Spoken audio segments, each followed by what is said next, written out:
আমার এই কথাটিকে একটু মনোযোগ দিয়ে শুনবেন। ম্যাক্সিমাম টাইম আমরা যখন ভগবানের কাছে যাই, তখন ভগবানের সেই রূপ দেখে আমাদের মনে ভক্তি জাগ্রত হয়।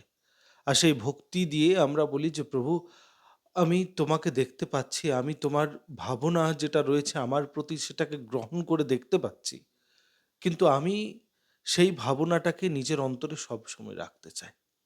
আর এই ভালোবাসাটাকে আমি সবসময় বুঝতে চাই। আমার যখন কষ্টের সময় থাকে, আমার যখন দুঃখের সময় থাকে, আমি যখন ভেঙে পড়ি তখনও যেন এই ভালোবাসাটাকে আমি অন্তরে অনুভব করতে পারি, তার শক্তি দাও।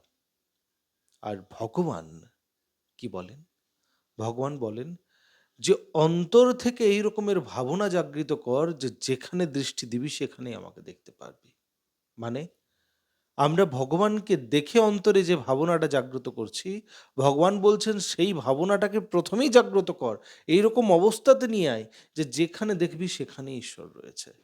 বড়, বড় সাধু, সন্ত, যোগী বাবা লোকনাথ স্বয়ং বললেন যে, "অন্তরে এই রকমের ভাবনা জাগৃত করো যে বাহ্য জগতে যা দেখবে তার মধ্যে ঈশ্বর দেখা দেবে।"